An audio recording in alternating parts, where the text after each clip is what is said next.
오늘 말씀의 제목은 머릿돌 교회가 미래에 존재하려면 두 번째 교회로서 서머나 교회로 말씀을 드리고, 예수님의 집입니다. 예수님의 집이고 부제는 바실리카입니다. 오늘 제가 좀 전에 말씀드린 것처럼 요한계시록에 7교회가 있는데 두 번째 교회가 서머나 교회입니다. 서머나라는 것은 향수를 의미합니다. 향수를 의미하고 또는 몰약을 의미합니다. 그러니까 몰약이라는 것은 시체를 썩지 않게 하는 약입니다. 향수라는 것은 몸의 악취를 제거하는 그런 향품이 됩니다. 서머나 교회는 몰약과 같은 교회였습니다. 그 당시에 그 지역에 있던 영원히 썩어져가는 사람들을 구제하는 그런 역할을 했고, 또한 그 세상의 악을 제거하는 그런 향기로운 교회의 역할을 했습니다. 그러기에 서머나 교회는 예수님으로부터 칭찬받는 교회 중에 하나가 됩니다. 굉장히 훌륭한 교회입니다. 좋은 교회입니다. 그러나 이 교회는 현재 존재하지 않습니다. 역사 속에 사라졌다는 겁니다. 요한계시록에 7교회가 있는데 지금도 단 한 교회도 남아있지 않습니다. 모두가 지금 이슬람 지역에 있고 그 교회들은 흔적조차 없이 사라진 것을 우리들이 알 수 있습니다. 교회 역사를 보면 교회는 절대로 영원하지 않다는 겁니다. 여러분, 지금 우리가 함께 드리는 이 예배, 이 본당도 원래는 유대인 회당이었습니다.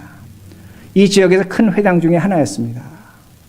여기서 하이 할러데이가 되면, 빅 할러데이가 되면 저 뒤에 문을 열고 의자를 끝까지 놨습니다. 거의 1000명 이상이 와서 예배를 드린 곳입니다. 제가 이 교회에 와서 의자를 수없이 버렸습니다.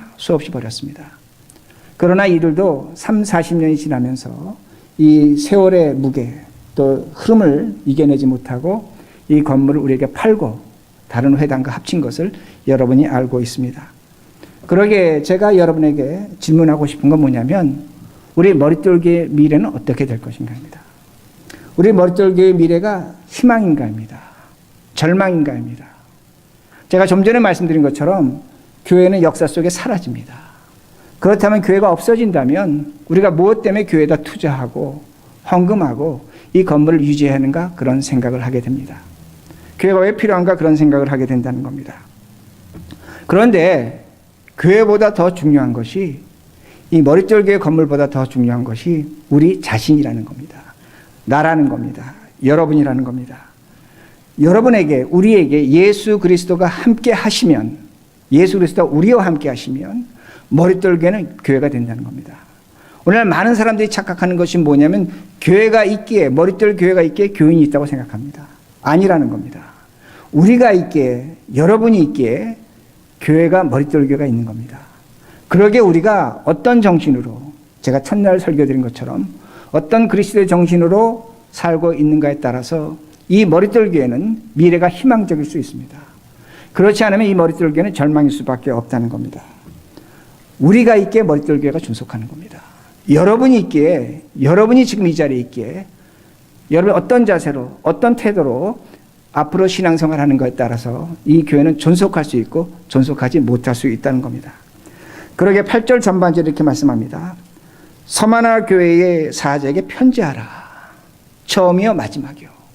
이 말씀은 예수님이 말씀하시는 겁니다. 근데 예수님이 자신의 실체를 나타납니다. 처음과 마지막이라고 말씀합니다. 처음과 마지막은 사람의 시간입니다.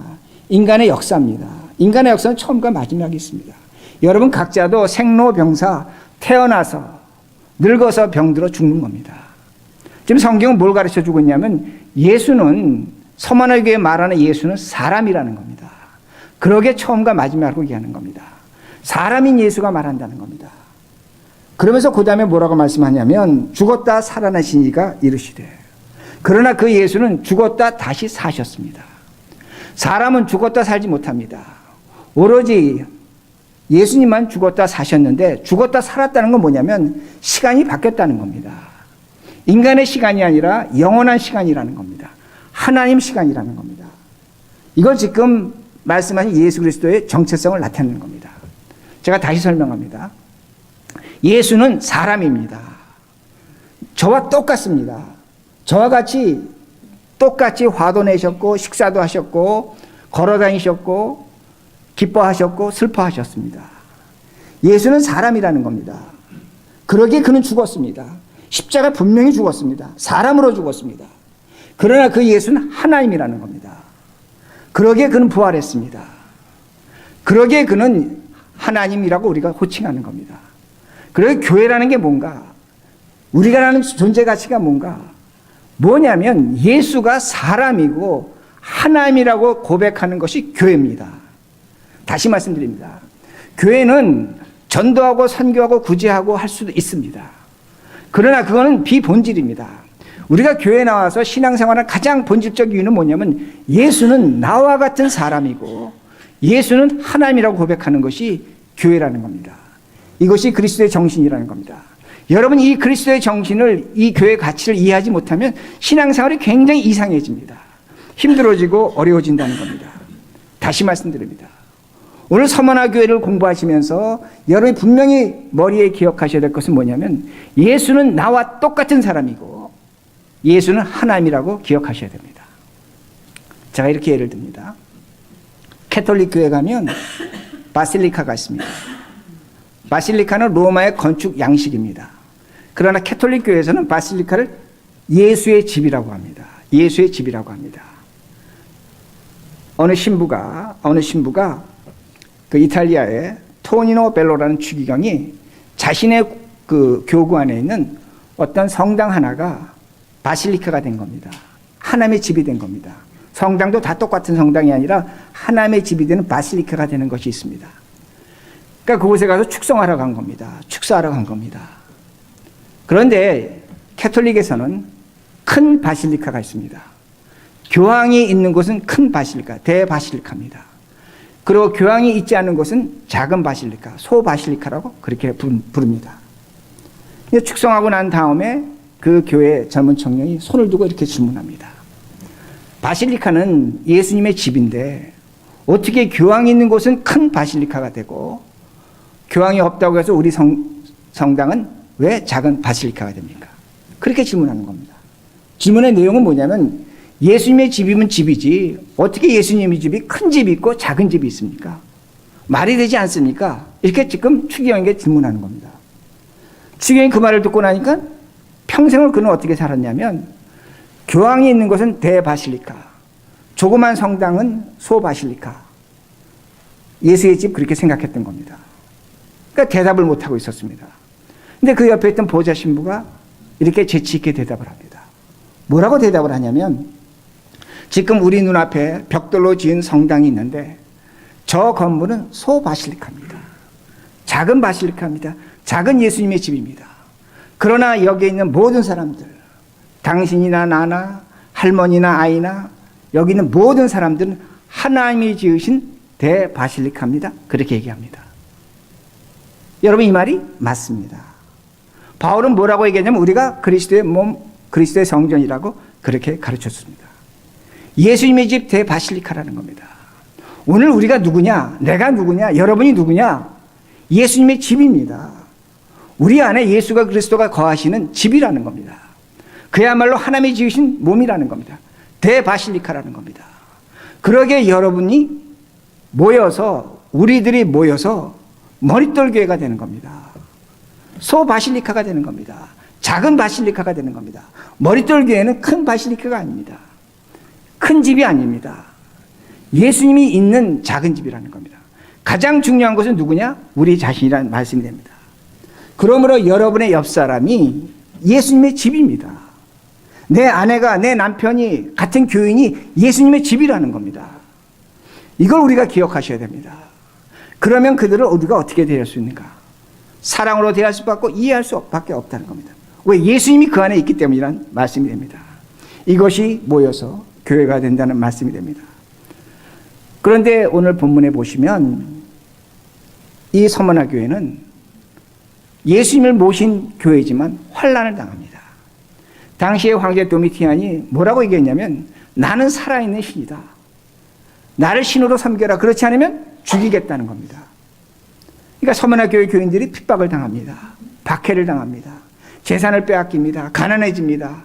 그리고 더 나아가서 순교를 당한다는 겁니다. 너무나 고통스러우니까 서머나 교인 중에 일부가 유대인들이 이렇게 생각을 했습니다. 유대인들입니다. 그들은 어떻게 생각했냐면 예수가 사람이라는 겁니다. 나사렛 예수라는 겁니다. 그에게 엄마가 있고 아버지가 있지 않느냐.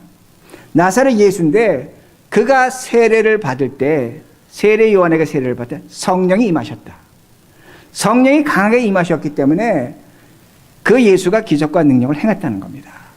근데 그 예수는 누구와 같으냐면 하나님과 우리를 연결해주는 수도관과 같다, 그렇게 얘기합니다.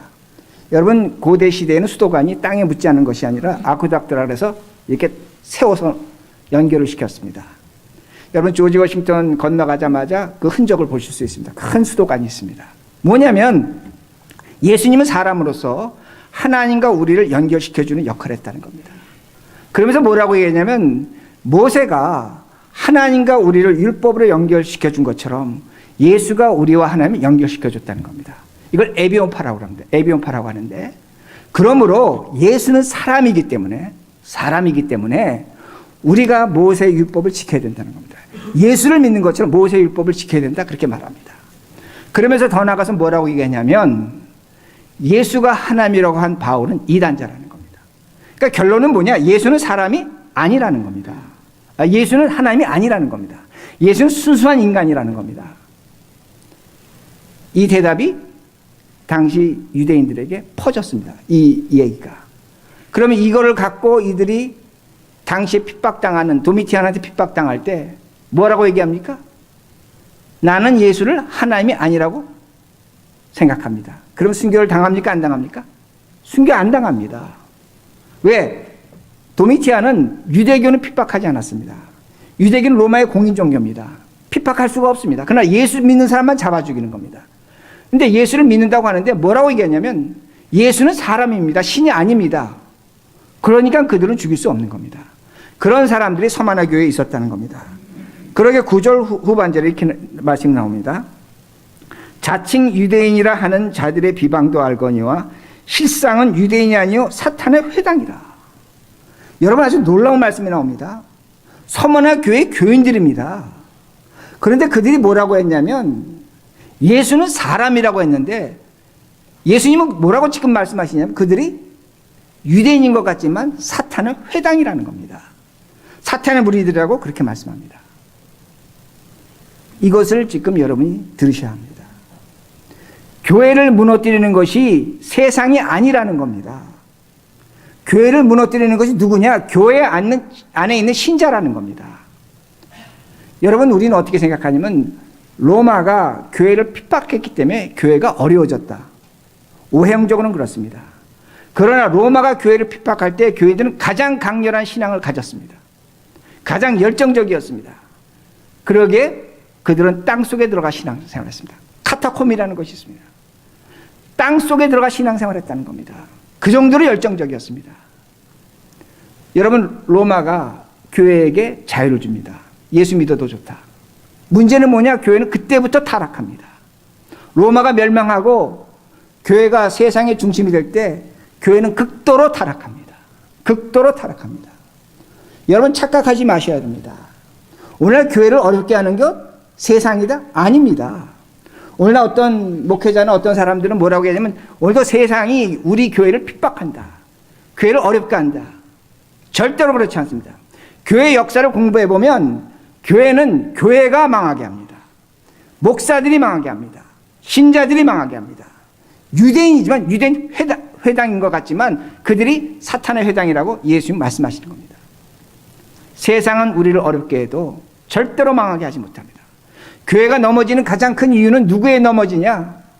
교인들이라는 겁니다. 목회자들이라는 겁니다. 잊지 마시기 바랍니다. 그런데 서머나 교인들은 이 싸움을 잘 감당했습니다. 그러게 9절 중반절에 실상은 내가 부여한 잔이라. 부여하다는 건 헬라어민으로 물잔에 컵이 가득 차 있다는 겁니다. 물이 가득 찼다는 겁니다. 너희들에게 지금 물이 가득 찼다는 겁니다. 누구로 가득 찼느냐? 예수 그리스도로 가득 찼다는 겁니다. 너희들이 지금 예수를 잘 믿고 있다는 겁니다. 다른 말로 표현한다면 예수의 정신을 갖고 있다는 겁니다.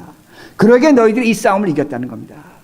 오늘도 우리가 예수의 정신 뭡니까? 처음에 말씀드린 겁니다. 예수는 사람이다. 그리고 예수는 하나님이다. 이 정신을 철저히 지키면 너희들은 이 악마 싸움에 이긴다는 겁니다. 그들은 이겼습니다. 서머나 교회는 이겼다는 겁니다. 그런데 10절 전반절에 이렇게 말씀이 나옵니다. 10절 전반절. 너는 장차 받을 고난을 두려워하지 말라. 장차 받을 고난을 두려워하지 말라. 뭐라고 말씀합니까? 장차 고난이 있을 것이라는 겁니다. 우리 머릿돌 교회 좋은 교회입니다. 우리 문제 없습니다. 그러나 제가 염려하고 제가 이렇게 설교를 하는 이유는 뭐냐면 우리 교회도 장차 고난이 찾아올 것입니다. 시험이 찾아올 것입니다. 어려움이 찾아올 것입니다. 여러분 30, 40년 전에 이민교회가 시작될 때 이민 목회자들을 위해서 교회가 아주 잘 성장했습니다. 훌륭하게 잘 성장했습니다. 그때를 우리가 신학적으로 뭐라고 보면 교회의 자연적 성장이라고 합니다. 교회는 자연스럽게 성장할 수 있습니다. 이민이 들어왔고 교회의 필요성이 대두됐고 사람들이 그 어떤 삶의 그 근거를 이루기 위해서 교회가 성장할 수밖에 없었습니다. 그런 시절이 있었습니다. 그때는 교회가 컸습니다. 큰 교회가 생겼습니다. 그러나 제가 뉴욕, 뉴저지에 있는 교회를 여러분 돌아보시면서 한번 생각해 보시기 바랍니다. 그렇게 크게 아름답게 성장했는데 과연 지금 몇 교회가 그렇게 아름답고 큰 것을 유지하고 있는가입니다. 3, 40년이 지난 지금은 그렇지 못합니다. 교회가 위기라는 겁니다. 여러분 이민 1세대 제가 당에서도 얘기하고 우리 안수집사님들한테 얘기했습니다. 10년 안에 다 은퇴합니다. 10년 안에 수입이 반으로 줄어듭니다. 교회는 감소할 것입니다. 교회는 재정적으로 어려워질 것입니다. 우리 교회라고 시험이 없을 것 같으십니까? 교회 어려움이 닥쳐옵니다. 분명한 어려움이 찾아옵니다. 여러분 주변 교회를 보시기 바랍니다. 제가 어느 교회를 잘났다 못났다 하는 것이고 우리 교회를 얘기하는 것은 아닙니다. 후임 목회자가 왔습니다. 교인들은 어떻게 기대하냐면 우리 전임 목사가 교회를 이렇게 성장시켰기 때문에 후임 목사가 교회를 크게 성장시켜야 된다고 생각합니다. 그러나 제가 말씀드립니다. 자연적 성장 끝난 시대입니다. 젊은 목사가 후임 목사가 전임 목사처럼 못하면 당회가 갈라집니다. 당회가 갈라지면 교회가 갈라집니다. 교인들이 갈라집니다. 어떻게 하라는 말입니까? 문제가 끝없이 반복되는 것을 우리들이 볼 수가 있습니다. 우리 머릿돌 교회라고 이 문제에서 자유스러울 수 있는가? 저는 질문합니다. 제 자신에게 물어봅니다. 그렇지 않을 것이라고 저도 생각합니다. 문제는 뭐냐면 이때에 사탄은 누구를 이용하냐? 교회를 이용한다는 겁니다. 교회를 시험한다는 겁니다. 그리고 10절 중반절 보세요. 볼지어다 마귀가 장차 너희 가운데서 몇 사람을 오게 던져 시험을 받게 하리니. 마귀의 시험을 받는 사람들이 어디서 나오냐?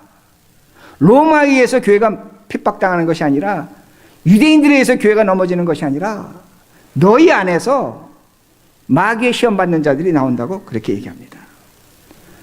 제가 좀 전에 뭐라고 말씀을 드렸냐면 서머나 교회에 유대인들이 있었는데 그들이 에비온파입니다. 예수는 사람이다 이렇게 믿은 사람들이 있습니다. 근데 반대파가 있었습니다. 어떤 사람이냐면 그들은 가연설을 믿었습니다. 가연설이라는 것은 영어로 도세티즘인데 뭐냐면 예수는 사람이 아니라 영이라는 겁니다. 예수는 100% 영적인 존재라는 겁니다. 그러기에 예수님이 십자가에 죽으실 때 고통당하지 않았을 것이라는 겁니다. 예수님의 십자가에 죽음은 가짜라는 겁니다. 예수님은 십자가에서 죽고 부활하지 않았다는 겁니다. 영적인 사람들입니다. 그들은 영적인 걸 믿었습니다. 예수는 100% 영적인 존재라는 겁니다. 그러기에 우리의 몸을 철저하게 부인했습니다. 몸은 죄 짓는 도구다. 몸 필요 없다. 우리는 영적으로 살아야 된다. 아마 여러분 이 말 많이 들어보셨을 겁니다. 영적으로 살아야 된다는 겁니다. 몸 쓰레기다. 빨리 벗어버려야 된다. 그러기에 서머나 교인 중에 일부는 이렇게 생각합니다. 내가 저 사자 우리 속에 들어가서 순교를 당할 때 사자가 나를 뜯어먹을 것이다. 내 몸에 고통이 있을 것이다 없을 것이다?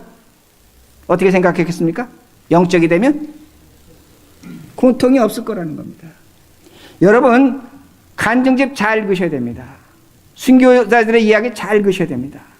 내 몸이 쓰레기 같아서 버려서 빨리 죽겠노라. 좋은 믿음 것 같습니다. 훌륭한 믿음인 것 같습니다. 그러나 몸도 하나님이 주신 것입니다. 우리 하나님이 흙으로 몸을 만드셨습니다. 몸은 쓰레기가 아닙니다. 영만 좋은 것이 아니라는 겁니다. 몸도 육체도 좋은 것이라는 겁니다. 그러기에 그들은 순교를 너무나 당연스럽게 생각했습니다. 순교를 최고로 생각했다는 겁니다. 그러나 성경은 뭐라고 가르쳐 주냐면 10절 중반절에 이렇게 가르쳐 줍니다. 너희가 10일 동안 환난을 받으리라. 환난을 받으리라. 며칠 동안? 10일 동안. 여기서 10일은 열흘이 아닙니다. 요한계시록은 숫자를 잘 해석해야 됩니다.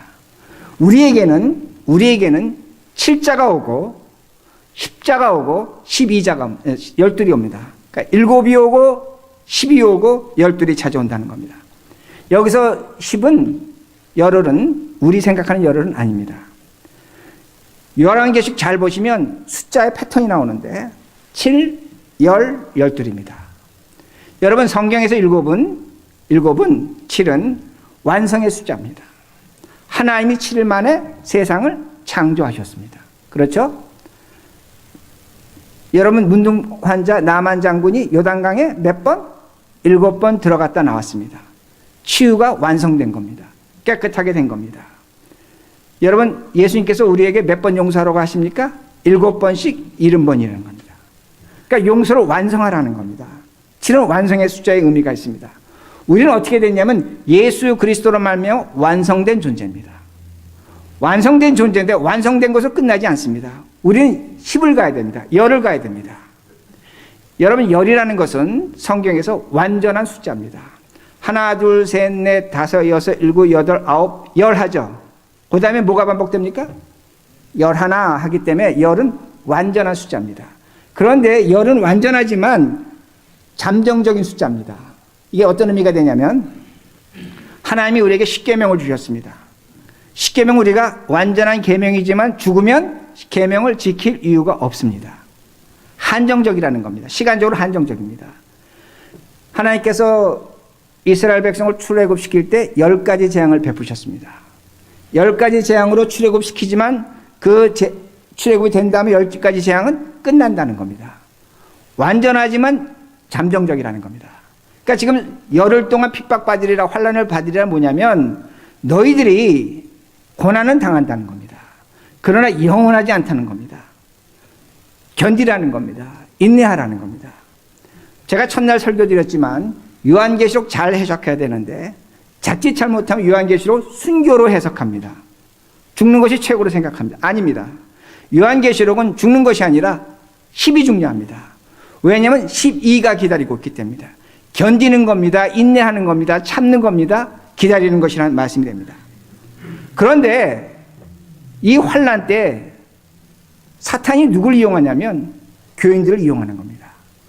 어떤 교인들을 이용하냐면 가장 영적인 교인들을 이용한다는 겁니다. 가장 영적인 겁니다.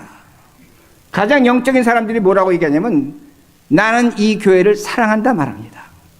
이 다음에 머릿돌 교회가 어려움 당할 때 저는 이런 분이 없기를 바랍니다. 나는 교회를 사랑하기 때문에 교회를 지키겠습니다. 나는 교회를 지키기 위해서 악과 싸우겠습니다. 나는 교회를 지키기 위해서 최선을 다하겠습니다. 그런 사람 없기를 바랍니다. 제가 미리 부탁드립니다. 절대로 그러시면 안 됩니다. 그렇게 하시면 여러분 사탄의 시험에 빠집니다. 가장 영적인 것 같지만 가장 악한 길로 가는 것이고 사탄의 시험에 빠진다는 말씀이 됩니다. 제가 왜 이렇게 말씀드리냐면 나는 교회를 사랑합니다. 그렇게 말했는데 그 사람이 누구를 미워하냐면 같은 교인을 미워합니다. 나는 교회를 지키겠습니다. 교회를 지키겠다고 얘기하는데 거짓을 말합니다. 거짓을 말합니다. 나는 오늘도 이 교회를 하나님이 주신 교회이기 때문에 최선을 다하겠습니다. 그렇게 말하는데 어제까지 같이 섬겼던 교인들이 자신과 의견이 다르고 생각이 다르니까 뭐라고 얘기하냐면 이단이라고 말하는 겁니다. 가장 영적이기 때문에 그렇다는 겁니다. 그리스도의 정신을 상실한 영적이라는 겁니다. 여러분 이걸 왜 제가 사탄의 시험에 빠졌다고 얘기하냐면 한 교인에게 거짓이라고 얘기하고 한 교인에게 이단이라고 얘기하고 한 교인에게 당신이 틀렸다고 얘기하는 순간, 그들과 싸우는 순간 누구를 욕하는 거냐면 예수 그리스도를 욕하는 겁니다. 왜냐하면 그 사람은 제가 뭐라고 설명드렸습니까? 신자는 내 바실리카입니다. 예수의 집입니다. 그 안에 누가 있습니까? 예수 그리스도가 있다는 겁니다. 오늘날 교인들은 이걸 혼돈하고 착각하고 있습니다. 왜 그러냐면 교회 건물이 중요한 겁니다. 스몰, 작은 바실리카가 중요합니다. 그 바실리카를 지키려고 큰 바실리카를, 그리스도의 몸을, 그리스도의 교회를 폄하한다는 겁니다. 조롱한다는 겁니다. 누가 이런 일을 하냐? 영적인 사람들입니다. 제가 좀 전에 말씀드린 것처럼 노세티즘, 가장 영적인 사람들이 예수 그리스도의 몸을 부인한 것과 똑같다는 겁니다. 영적인 것 여러분 찾으셔야 됩니다. 그러나 그리스도의 정신이 없는 영적인 것은 헛된 것입니다. 헛된 것입니다. 여러분 이 시험을 이겨내셔야 됩니다. 그러게 제가 부탁합니다. 교회가 어려움이 생기면 팔들지 마시기 바랍니다. 교회가 어려움이 생기면 이렇게 하겠다 저렇게 하겠다 하지 마시기 바랍니다. 기도하셔야 됩니다. 그리고 내 옆에 있는 사람이 나와 의견이 맞지 않다고 할지라도 그 사람은 뭐다? 대바실리카입니다. 그리스도의 집이라는 겁니다. 잊지 마시라는 겁니다. 서머나 교인들은 이 시험을 이겨냈습니다. 그러기에 그들에게 하늘의 바실리카 주어집니다. 계시록 21장 12절입니다. 제가 읽습니다. 계시록 21장 12절.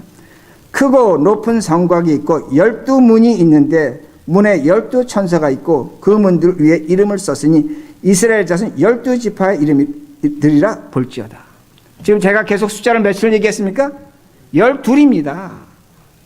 저는 이 말씀 어떻게 해석하냐면 우리가 이 싸움을 잘 이기고 견디면 하늘나라 가서 하나님이 우리에게 12천사가 지키는 집, 12대문이 있는 집을 주시는데 그 이름은 여러분의 이름과 제 이름이 써 있는 것입니다. 그 집을 주시겠다고 말씀하는 겁니다. 견디라는 겁니다. 인내하라는 겁니다. 죽지 말라는 겁니다. 참으라는 겁니다.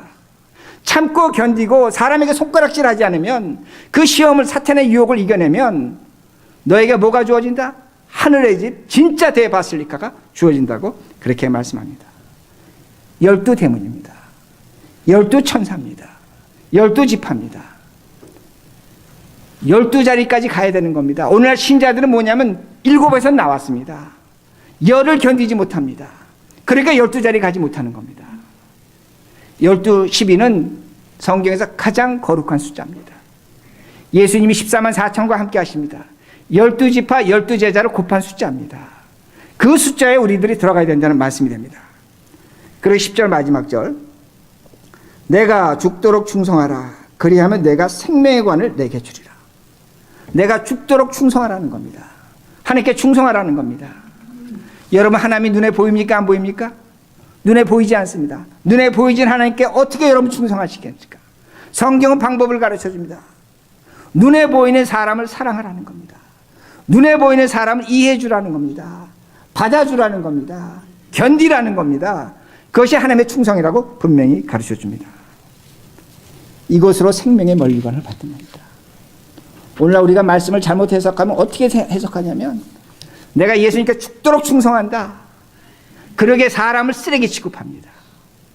인간을 인간 말종으로 취급합니다. 인간 대접을 안 해줍니다. 그러면 하나님께 충성하는 것이 아니라는 겁니다. 착각하지 마시라는 겁니다. 우리 모두가 큰 바실리카입니다. 그리고 우리들이 모여서 소바실리카, 머릿돌 교회가 됐다는 말씀입니다. 이래만 하나님은 우리의 촛대를 움직이지 않으십니다. 여러분의 믿음을 지켜주신다는 겁니다. 제가 처음에 토니노 벨로 추기경 말씀을 드렸습니다.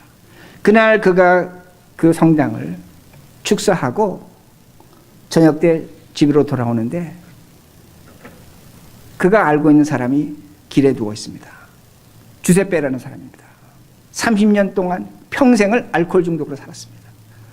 평생을 감옥을 들락날락거리며 살았습니다. 그가 비 오는 밤에 길거리에 쓰러져 있는 겁니다.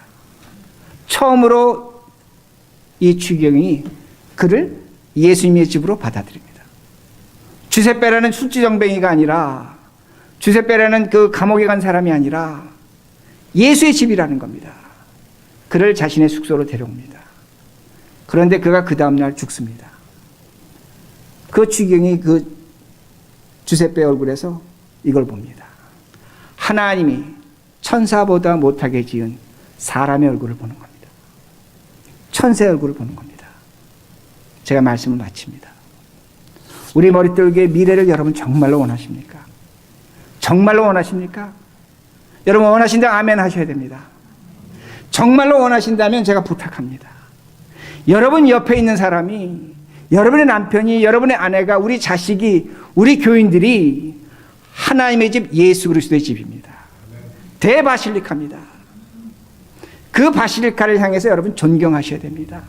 나이가 드셨다면 존경하셔야 되고 인정하셔야 되고 순종해야 됩니다. 그가 젊었다면 사랑하셔야 되고 그를 돌봐주셔야 되고 책임져 주셔야 됩니다. 이래야만 머릿돌기에는 미래가 있는 겁니다. 이래야만 머릿돌기에는 미래에 존속할 수 있습니다. 우리 서로가 서로의 얼굴을 볼 때 무엇으로 봐야 되냐? 겉으로 보면 주세배입니다. 마음에 전혀 들지 않습니다. 그러나 그 안에 있는 예수 그리스도의 집을 보셔야 됩니다. 이것이 우리가 되고 이것을 살아갈 때 우리 머릿돌기에는 존재합니다. 여러분의 가정도 존재할 겁니다. 이렇게 살아가시는 우리들이 되길 바랍니다.